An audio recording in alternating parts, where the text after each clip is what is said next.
Estructurar la curación dentro de un marco de tiempo o dentro de una estructura espacial es la primera diferencia, quizás y la más fundamental, entre un proceso terapéutico y una curación chamánica, lo cual tiene consecuencias de largo alcance.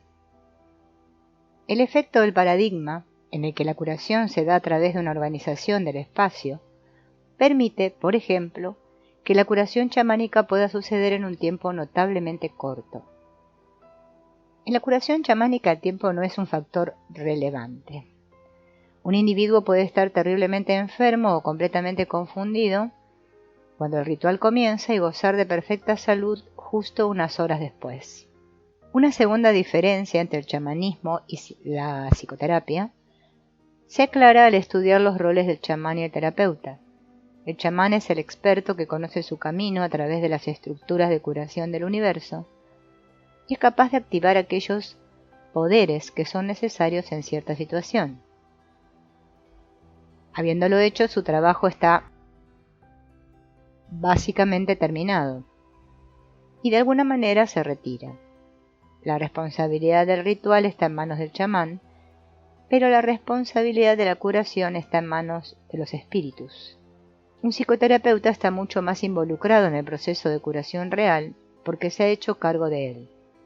Los terapeutas dan sugerencias, inventan soluciones y dan a sus clientes tareas para el hogar. El terapeuta tiene que confrontar al cliente con inconsistencias de la historia de su vida, evaluar la experiencia de realidad de su cliente y dirigir la atención hacia asuntos que el cliente está evitando. El psicoterapeuta dirige activamente el proceso y elige la manera en que se desenvuelve la terapia. Un chamán moviliza fuerzas y poderes externos, espíritus sanadores y fuerzas de la naturaleza, y un terapeuta, en cambio, trata de activar las cualidades que están latentes dentro de un cliente. El trabajo sistémico de Bert Hellinger contiene tanto elementos chamánicos como psicoterapéuticos. Cuando el facilitador entrevista al cliente y cuando durante o después de una constelación lo enfrenta con una nueva comprensión o lo guía hacia ella, las intervenciones a veces vienen directamente de manuales de psicoterapia. Incluso sucede regularmente que durante la entrevista con el cliente, un facilitador solo hace preguntas terapéuticas y no le permite al cliente desplegar una constelación en absoluto. Algunas veces la psicoterapia es una herramienta más efectiva para la sanación o el insight. Recordemos que el insight es una instancia de la aprehensión de la verdadera naturaleza de una cosa, especialmente a través de una comprensión intuitiva. Las dinámicas de las verdaderas constelaciones familiares están, sin embargo, íntimamente relacionadas con el chamanismo, porque los rituales sanadores chamánicos y las constelaciones están en parte basadas en los mismos principios energéticos y espirituales. Para comprenderlo en más profundidad, veremos este cuadro de comparación entre la psicoterapia y el chamanismo. La psicoterapia, la curación es en un tiempo lineal, el chamanismo, la curación es por medio de la organización del espacio. En la psicoterapia el desarrollo es gradual, en el chamanismo el cambio es repentino. En la psicoterapia el terapeuta dirige el proceso real de curación. En el chamanismo los espíritus están a cargo real de la curación. En la psicoterapia la fuerza sanadora viene desde adentro y en el chamanismo el poder proviene de fuentes externas. En la psicoterapia la sanación es del individuo y en el chamanismo la sanación es de la comunidad. En la psicoterapia es de fácil acceso, el chamanismo tiene muchos preparativos y la psicoterapia al terapeuta se le paga dinero y en el chamanismo el chamán recibe un regalo. Observando la primera polaridad, es obvio que las constelaciones se basan en una orientación en el espacio. Durante una constelación, al igual que en los rituales chamánicos, los límites entre pasado, presente y futuro se disuelven. Los muertos están representados junto a los vivos y de esta forma tienen vida y hablan. Las constelaciones son posibles solamente cuando el tiempo lineal es dejado de lado. Durante una constelación, el proceso curativo se posibilita por medio de cambios y movimientos de los representantes. Dentro del espacio real de la constelación, los representantes son desplazados hasta que todos han encontrado un lugar en el cual se sienten fuertes y equilibrados. También se puede observar que los sentimientos de un representante pueden cambiar considerablemente tan pronto como el facilitador mueve a un representante de un lugar a otro. La siguiente polaridad es el desarrollo gradual que lleva meses durante la psicoterapia versus el cambio repentino de una sola sanación chamánica. Al igual que un ritual chamánico, cada constelación es un acontecimiento único. No hay series de constelaciones, mientras que en terapia uno concurriría a sesiones semanales. A nivel espiritual, lo que queda es un movimiento en la energía del alma. A nivel de la personalidad, el resultado son imágenes de las distintas fases de la constelación y especialmente de cómo se la veía justo antes de terminar. Estas imágenes recordadas pueden cambiar algo en el cliente y en el tiempo posterior a la constelación, lentamente, el efecto de este cambio se vuelve más claro. Todas estas son también características de los rituales de sanación chamánica. Un cliente se va de un ritual sanador con la clara sensación de que algo se ha movido y sin ningún esfuerzo de su parte excepto continuar reviviendo el sentimiento que tuvo cuando el ritual terminó.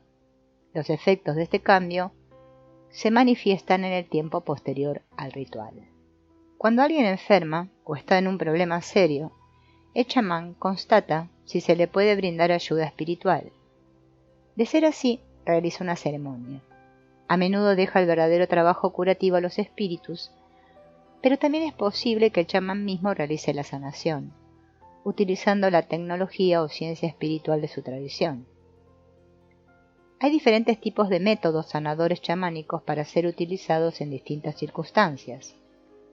Con la ayuda de ciertas técnicas sanadoras, el chamán puede eliminar enfermedades específicas. Otras técnicas son utilizadas para armonizar las energías que circulan a través del cuerpo del paciente, y ciertas otras permiten al chamán producir la fuerza, que tiene un efecto positivo en el cuerpo y la mente del cliente. De acuerdo con las tradiciones chamánicas, no es solo el chamán quien está capacitado para ayudar al que lo necesita. También otra gente puede dar apoyo espiritual de variadas maneras.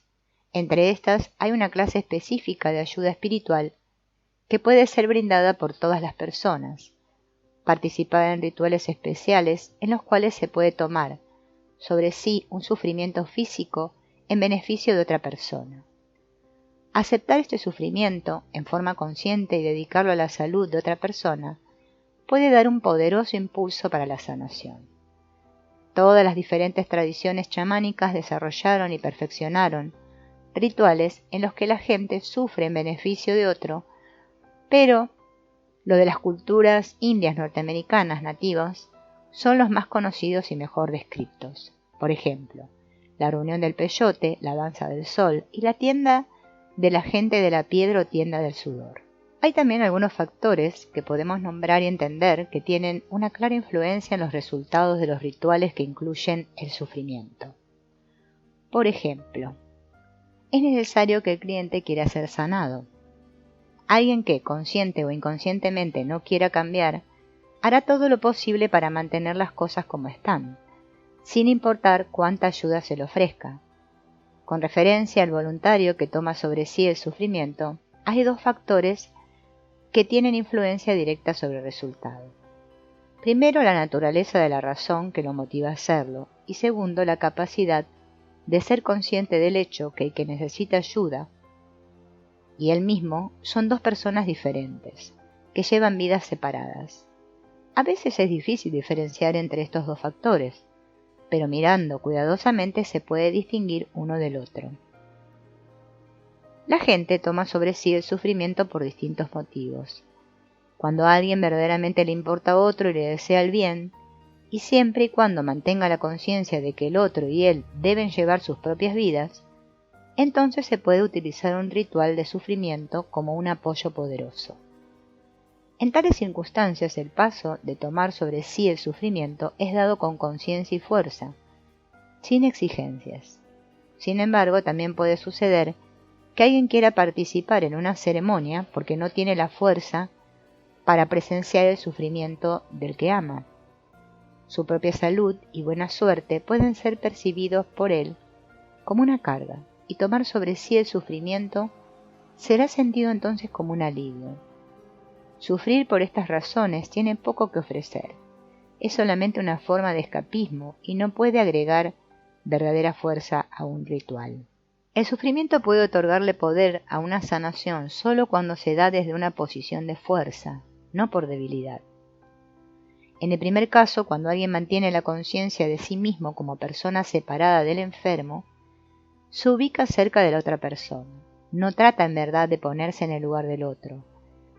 Simplemente desea estar cerca para poder brindar apoyo. Quiere ayudarlo a llevar la carga. Pero después de hacer esto un tiempo durante el ritual, su atención se traslada naturalmente a las responsabilidades de su propia vida.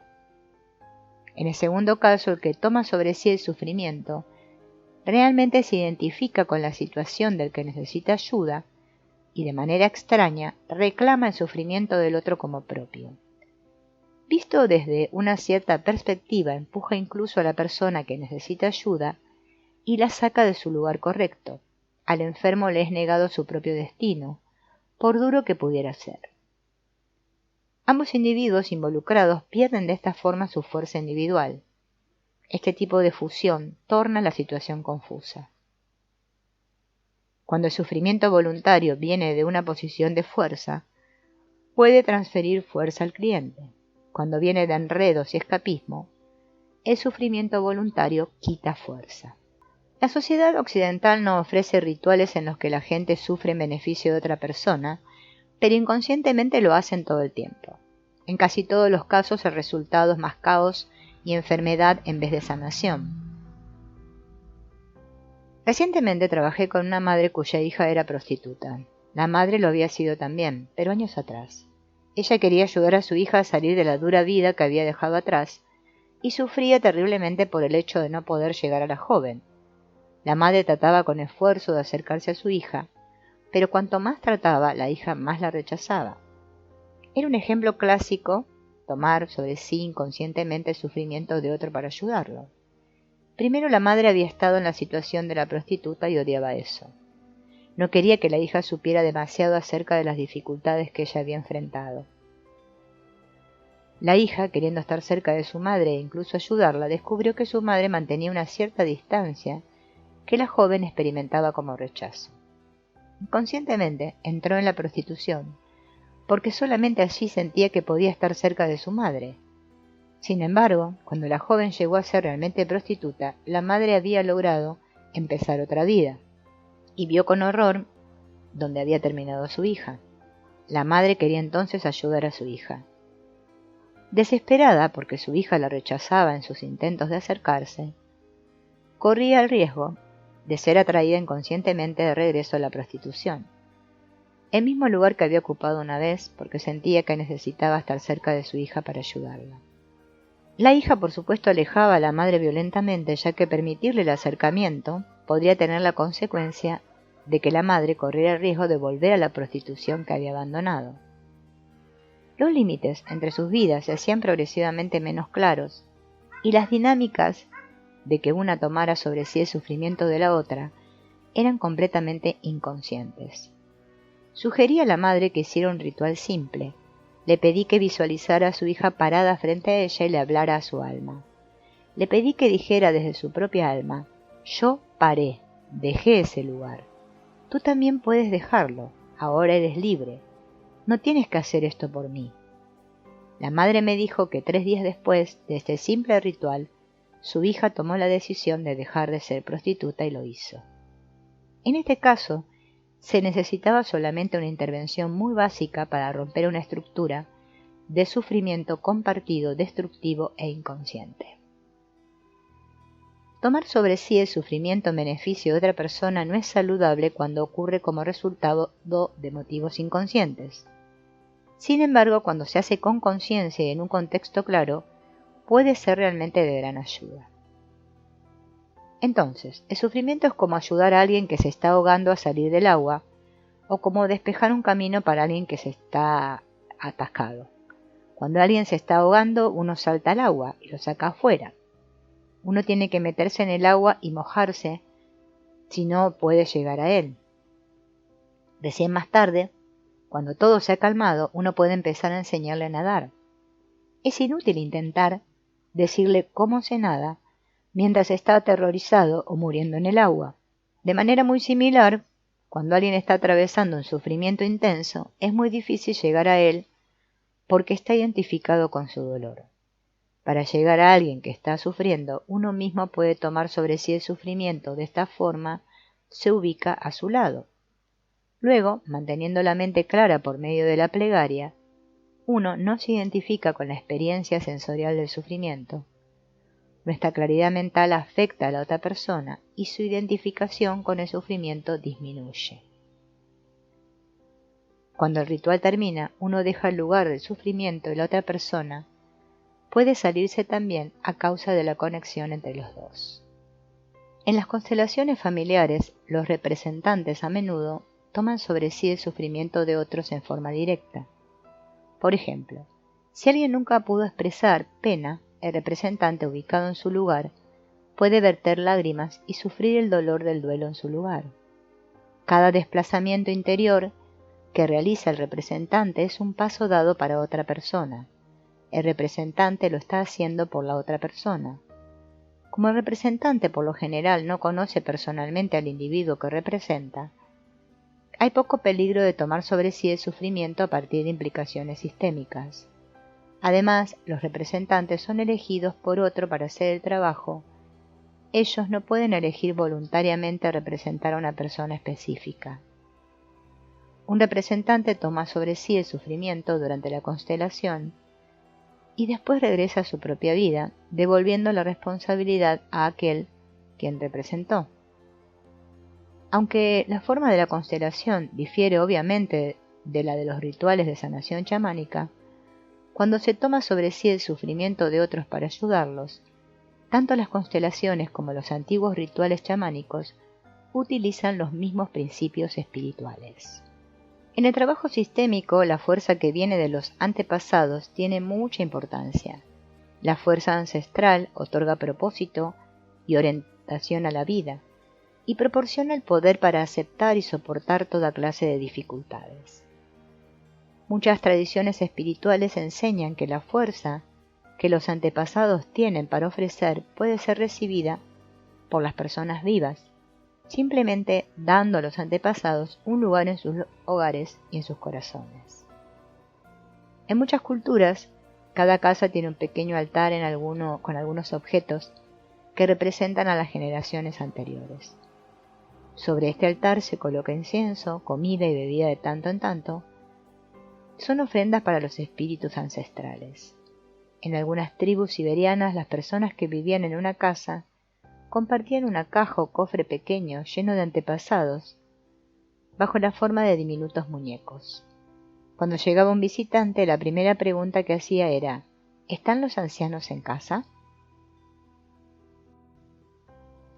Me gustaría dar un ejemplo concreto de cómo una imagen sanadora puede ser guardada en la atemporalidad hasta que finalmente da como resultado una sanación que alcance tanto los niveles del alma como los de la personalidad.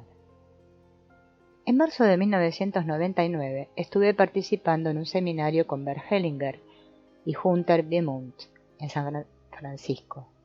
Había comentado con Bert Hellinger algunas experiencias que había tenido con la violencia física de agresores a los que había estado expuesto, y también le había mencionado ciertos momentos de mi vida en que había estado en el umbral mismo de la muerte después de enfermedades graves. Luego, durante una pausa para tomar el té, me sugirió 2 ejercicios. Uno era visualizarme entrando al mundo de los muertos y buscando a los asesinos. Allí debería visualizar que me acostaba junto a ellos, que luego los miraba y les decía: soy uno de ustedes.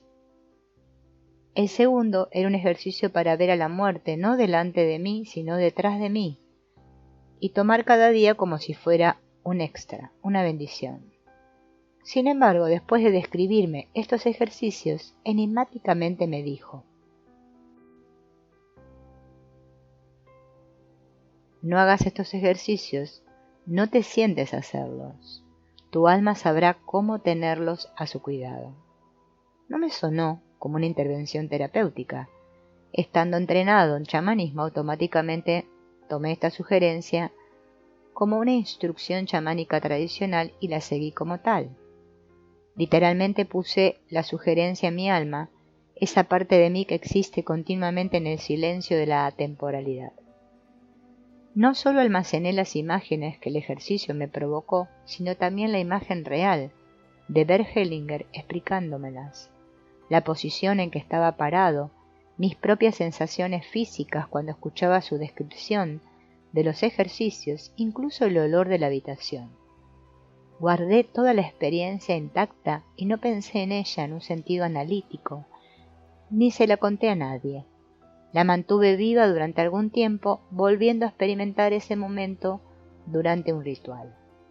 Luego, pocos meses después del seminario, tuve un sueño muy poderoso.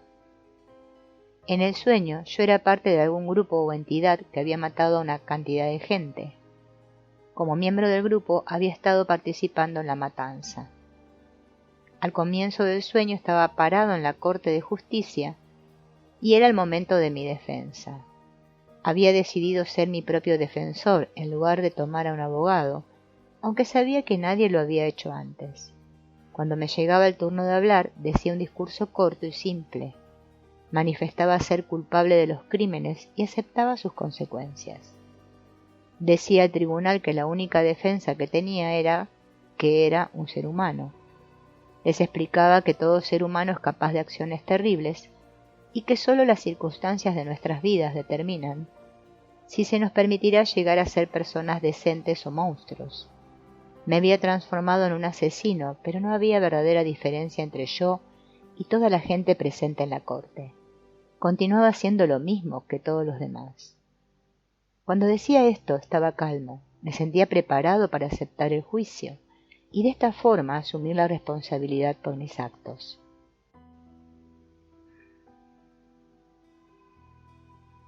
El juez decidía que la pena de muerte sería ejecutada en unas semanas.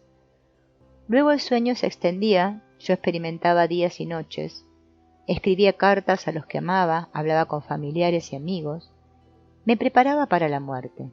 Estaba calmo, a veces lloraba y sufría, pero me iba aclarando cada vez más.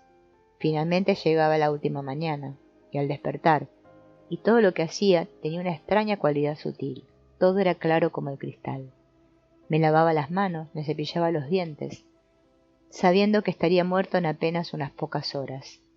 Después de un tiempo, me llevaban a la silla eléctrica, y al sentarme en la sala de espera sentía la muerte muy cerca de mí, muy misteriosa, todo se volvía vívido directo, muy intenso y calmo a la vez. Mientras permanecía sentado esperando, me decían que la ejecución se postergaba. Luego empezaba otro tipo de espera, que llevaba horas. La claridad y la calma perduraban, anclándose más y más profundamente. Finalmente me decían que el juez había reconsiderado mi caso y que sería liberado. Viviría, en vez de matarme me desterrarían. Me liberaban inmediatamente. Se abrían las puertas de la prisión y me encontraba parado en un paisaje amplio y abierto, soleado y seco. Solo tenía mis ropas y un poco de dinero para comprar un pasaje para salir del país.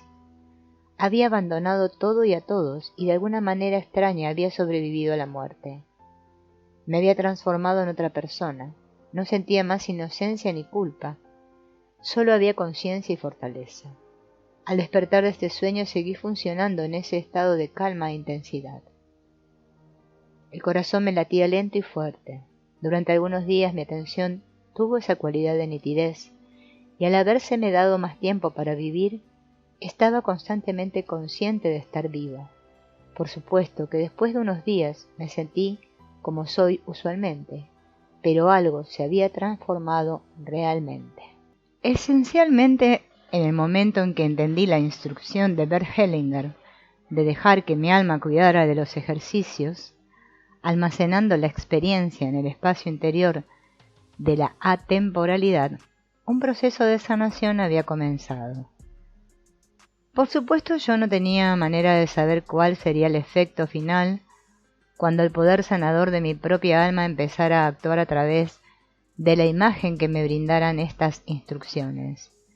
Simplemente permití que el recuerdo de la experiencia de San Francisco continuara actuando en mí, intacto, sin cambiarlo, nunca, ni permitir que perdiera energía al hablar de esto. Seguramente que algo sucedería más tarde o más temprano. El sueño que finalmente tuve fue esencialmente la manifestación final de un movimiento sanador, la concreción de un proceso sanador que había estado ocurriendo invisiblemente. Recién después del sueño empecé a pensar en ello y tuve algunas valiosas percepciones que fueron útiles a nivel intelectual.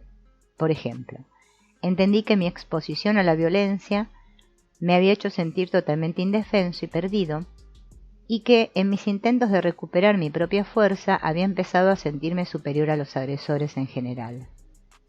Había comenzado a creer que era mejor persona que la gente violenta, y eso me hizo sentir fuerte otra vez. De esta forma, sin embargo, estaba creando una fuerte sombra, ya que solo podía sostener esa autoimagen mientras negara la existencia de mis propios impulsos violentos. Tuve que volver a los agresores y reconocer que en esencia yo no era diferente de ellos. Esa clase de percepciones solo pudieron surgir después de haber tenido el sueño.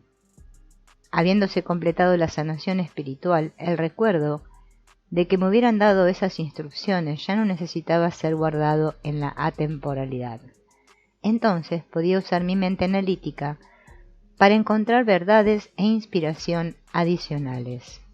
En un seminario de constelaciones familiares se puede observar un uso natural del factor atemporalidad, la presencia de los muertos, de los nonatos e inclusive de conceptos abstractos, quiebra la experiencia habitual del tiempo. Los participantes son rápidamente cautivados por las constelaciones y atraídos hacia las intensas experiencias de los representantes. En una concentración empática los límites se disuelven y la gente pierde la noción del tiempo.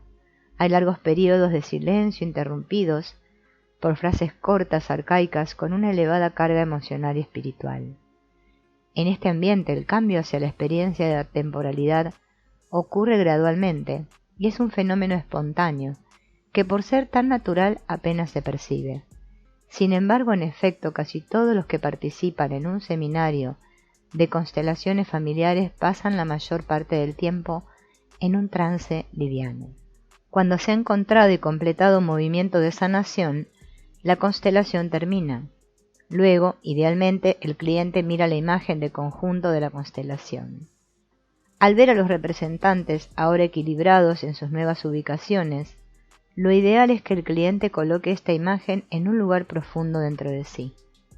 La imagen tiene que ser guardada en un espacio protegido para que pueda continuar su trabajo sanador, sostenida por el alma. Si se mira la constelación solo desde la perspectiva de juicio habitual, el recuerdo no puede tener más que una cualidad superficial. De este modo, al igual que después de una sanación chamánica, el que ha armado una constelación debe poder quedarse enfocado en la atemporalidad para de alguna manera guardar la imagen sanadora en un lugar correcto.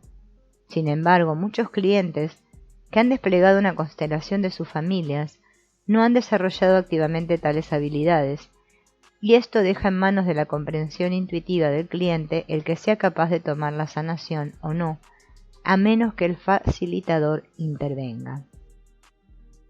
Un facilitador de constelaciones familiares no emplea de manera consciente métodos para guiar a los participantes a entrar en trance. Sin embargo, a veces se hacen referencias a la experiencia de atemporalidad y la importancia de guardar las experiencias en este lugar interior.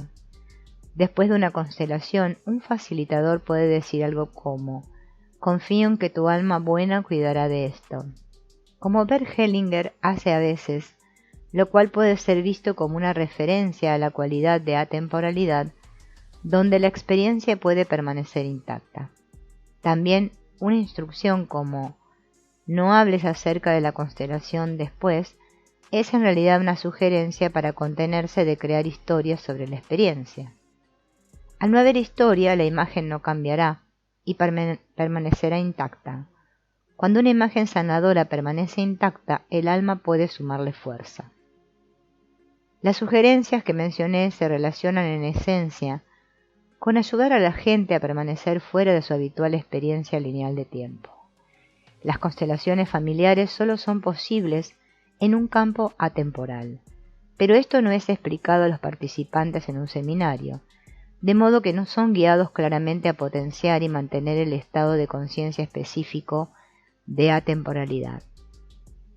Muchos facilitadores han observado que, después de una constelación, algunos clientes son capaces de absorber la imagen sanadora y que hay otros que obviamente no pueden hacerlo. Mi observación es que conocer o no conocer los espacios interiores que existen en la atemporalidad determina que la gente pueda o no tomar el poder sanador de una constelación.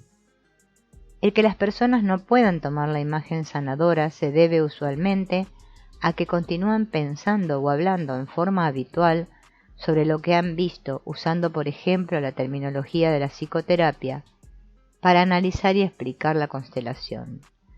Hacen todo lo posible a su manera para absorber lo que la constelación les ha mostrado, pero no pueden dejar la imagen intacta del proceso.